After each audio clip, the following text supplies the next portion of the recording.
Hello everyone, welcome to our video. We're the group formed by Linda Rojas, Lucia Arcones, Carmen Jaume, myself, Enrique Fernandez. And well, in this video we're going to be talking about Hungary and its economic and political system and how it has reached the point that it is nowadays.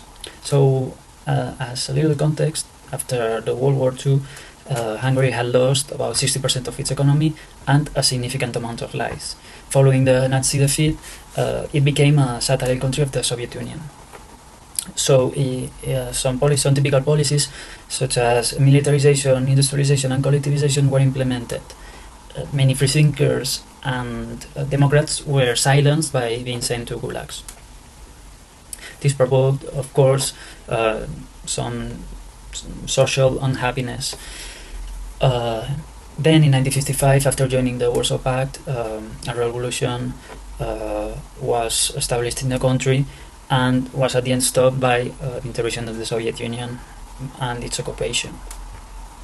After the revolution, the Hungarian government decided to normalize the situation by implementing certain measures, such as the granting of general amnesty and giving the citizens a certain degree of free thinking by not obliging them to profess its loyalty to the Communist Party. Also, a certain degree of privatization was allowed in the economy. Thanks to these measures, the standard of living of the Hungarians rose, and as a result, it was considered one of the most liberal countries in which you could live in Central Europe in the age of communism. Okay, so to continue, let's talk about the reform of the Constitution of 1989 and the first free or democratic elections that happened in Hungary.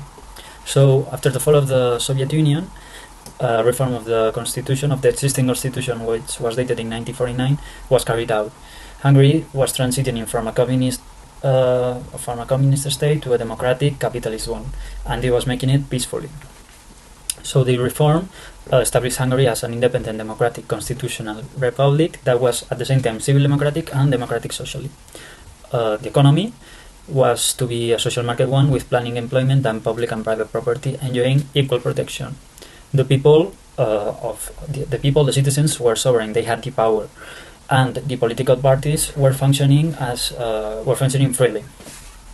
Among the new features introduced was a very weak presidency and a very strong parliament with oversight powers, checks and balances over the prime minister. Provisions for referendums were introduced, and an independent judiciary was also introduced. In the 1990s, the first democratic elections were held. Economically speaking, in 1995, the state faced a threat of bankruptcy. So reforms were taken with a very infamous package, which was called the Bokros package, which had consequences for the social stability and the quality of life in Hungary. The government introduced certain measures such as tuition fees, partially privatized state services, and the privatization of a lot of state enterprises that became multinational companies. These measures were very unpopular among the population and resulted in the election of the opposition in the next elections, but in reality they had a good economic result. In 1999, Hungary became a member of the NATO and admitted the European Union, and the European Union admitted Hungary in 2002.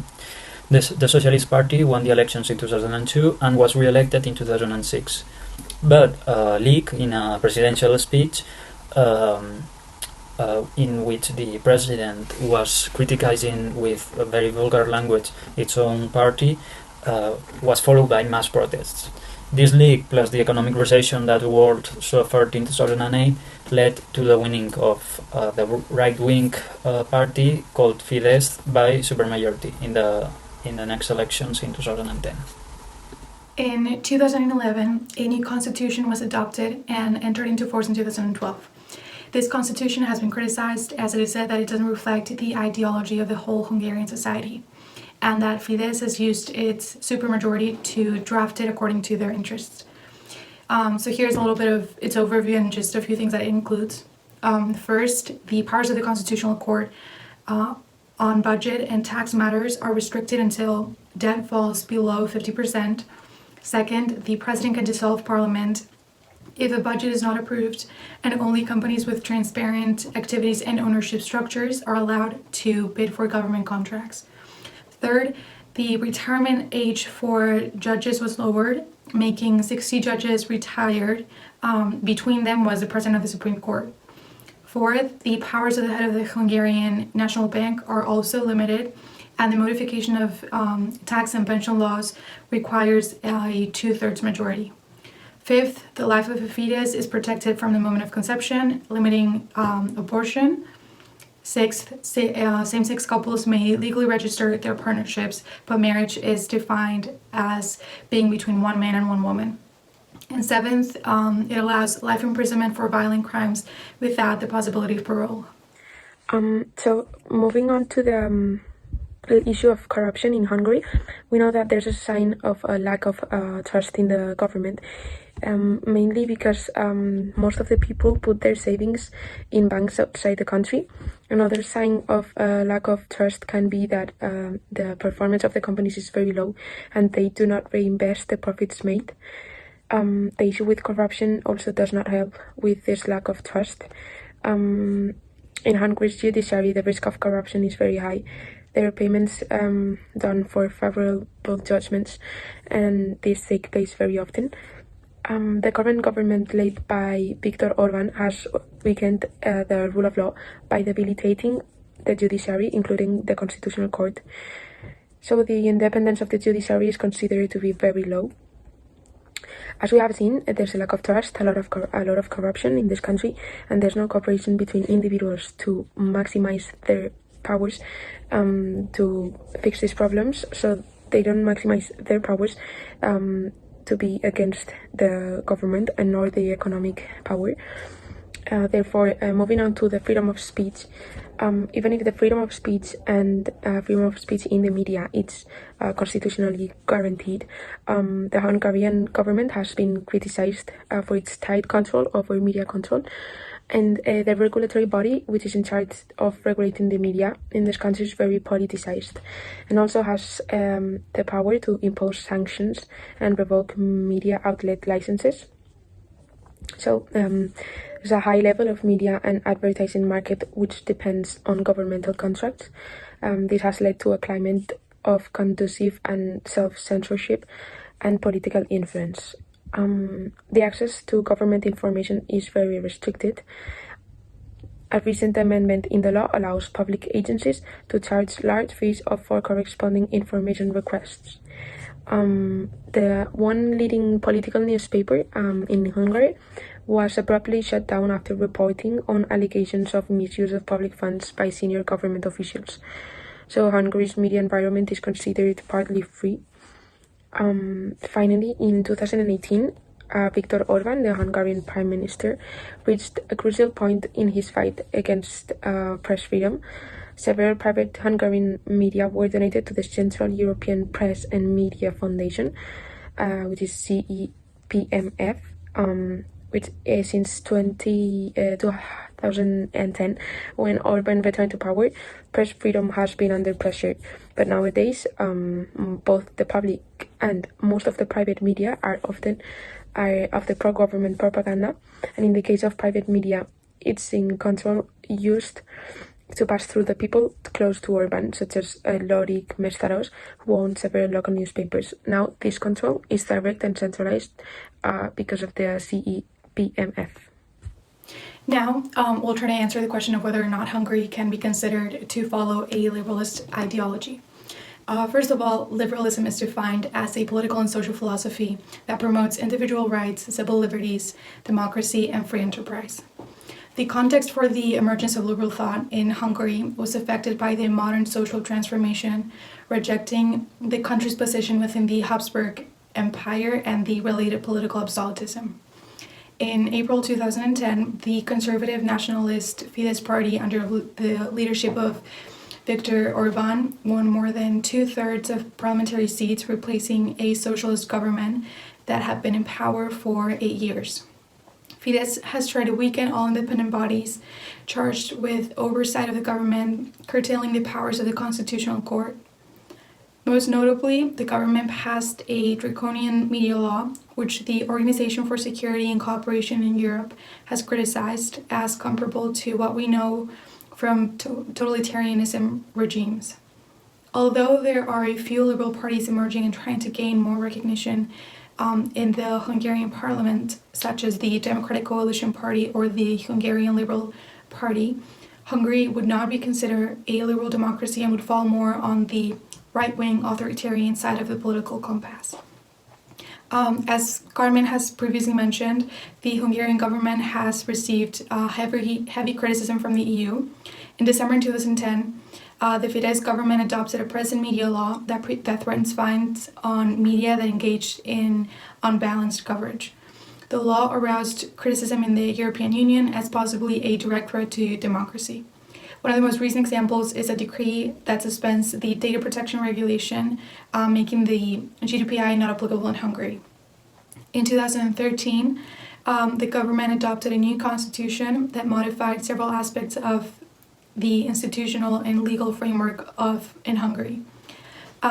These changes have been criticized by the Council of Europe, the EU, and the Human Rights Watch as possibly undermining the rule of law and human rights protection.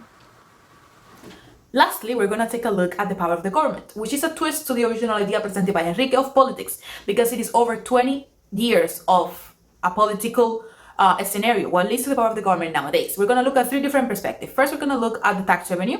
Then we're going to look at the ability to finance war. And lastly, we're going to look at the passing of laws, which is the most fundamental and pressing nowadays. Regarding the tax revenue, we see that at the year 2017, 38.4% of GDP was gathered through tax revenue. And this maintained stable up until now, and we saw the lowest percentage at the early 2000s after joining the European Union because they wanted to attract foreign direct investment. This percentage of money, they are able to invest it. Well, they invest in war-related expenditures, 1.22% in the year 2019. This increased by 20% in the year 2020, reaching $2.1 billion with the goal of achieving a 2% of the GDP expended on this kind of matters in the year 2023. Regarding the third issue, what that we see is the passing of laws. As Lucia and Enrique explained, we see that after the 2012 constitution, many laws have changed, and the way that these laws are passed are also changing. We see labor laws changing, taking away the power and the protection of employees. We see that more than 150 private enterprises have been made public, and we see that the government now, by decree, can change everything in a business, from the way it functions all the way to the name of the business itself, which is something that the European Union has vocally informed that they are concerned about these kind of practices.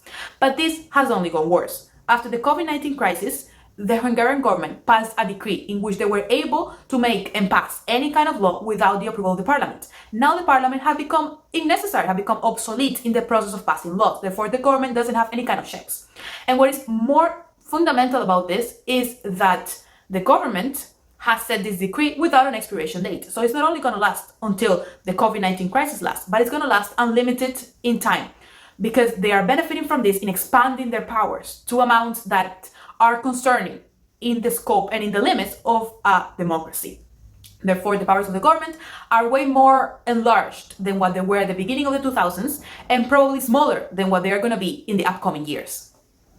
Because you've already heard us speak for over 10 minutes, I assume most of you have already felt that Hungary walks on a very thin line on whether it is or not a capitalist democracy. Whether it is capitalism, we see that a lot of the characteristics that are associated with capitalism are no longer present. There is heavy control in the economy by the government, private enterprises have been expropriated and made public, and those that are still private are now heavily regulated by the government. The same happened with democracy, because the decision-making process has been made exclusively now for the government, and the parliament is no longer involved or necessary. We see that the people are in no way involved, which is fundamental for a capitalist democracy. And from this, we see something that we can all learn. When there is a large amount of people controlled by a small number of people, it is very easy to lose track of what the original goal is and lead into a different way that benefits only this small number of people. And it is fundamental for that each individual stops, looks up, and sees whether they are walking in the direction that they feel they want to go towards. And it is in their hands and in their voice to make it heard and to make it clear whether or not they want to go. It is therefore in the hands of the Hungarian people to decide and to make it clear whether or not they want to be a capitalist democracy.